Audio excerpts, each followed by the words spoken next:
22 दिसंबर 1964 की वह काली रात जब तमिलनाडु के पंबन इलाके में एक ऐसा हादसा हुआ जिसे याद कर आज भी रोंगटे खड़े हो जाते हैं।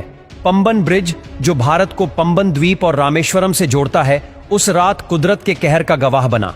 ये पुल, जिसे पंबन रेलवे ब्रिज के नाम से जाना जाता है, उस समय अपनी मजबूत बनावट और वास्तुकला के लिए मशहूर था। लेकिन उस रात जो हुआ, उसने इंसानी ताकत और विज्ञान की सीमाओं को उजागर कर दिया।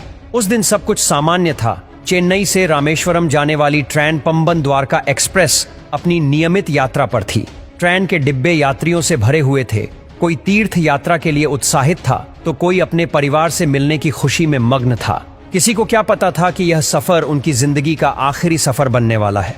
रात का समय था। ट्रेन पंबन ब्रिज पर पहुंच गई। अचानक आसमान में काले बादल छा गए, तेज हवाएं चलने लगीं और समुद्र में ऊंची ऊंची लहरें उठने लगीं।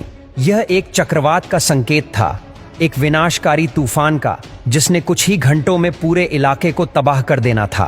ट्रेन के ड्राइवर ने खतरे को भांपने की कोशिश की, लेकिन तब तक बहुत देर हो चुकी थी। ट्रेन के हर डिब्बे में चीख पुकार मच गई थी। लोगों को समझ नहीं आ रहा था कि क्या हो रहा है। तेज हवाएं इतनी जोरदार थीं कि ब्रिज हिलने लगा। सबके दिलों में एक ही सवाल गूंज रहा था कि क्या हम बच पाएंगे। आखिरकार वो क्षण आ ही गया जब प्रकृति ने अपना विकराल रूप दिखाया।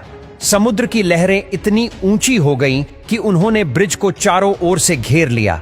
ऐसा लग रहा था मानो समंदर ने ब्रिज को निगलने की ठान ली हो। पुल के कुछ हिस्से कमजोर पड़ने लगे और अचानक एक भीषण आवाज के साथ ब्रिज का एक हिस्सा टूट गया। यात्रियों की चीखें, बच्चों का रोना और माता पिता की पुकार सब एक साथ गूंज रहे थे। वो मंजर इतना भयानक था कि शब्दों में बयां करना मुश्किल है। ट्रेन, जो अपनी पूरी गति से ब्रिज पर चल रही थी, सीधी समुद्र में गिर गई। पानी के अंदर जाते ही सब कुछ शांत हो गया। केवल समुद्र की लहरों की आवाज सुनाई दे रही थी। उस हादसे में सैकड़ों लोग मारे गए। कुछ शव तो कभी मिले ही नहीं। वो लोग जो अपने घर लौट रहे थे या तीर्थ यात्रा पर जा रहे थे, उन्हें शायद ही पता था कि वो अपने परिवार से आखिरी बार मिल चुके हैं। इस घटना ने पूरे देश को हिलाकर रख दिया।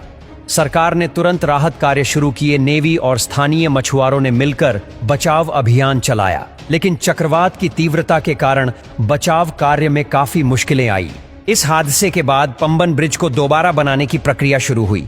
इंजीनियरों ने इसे और मजबूत और टिकाऊ बनाने का प्रण लिया। नया ब्रिज चक्रवात जैसे प्राकृतिक आपदाओं का सामना करने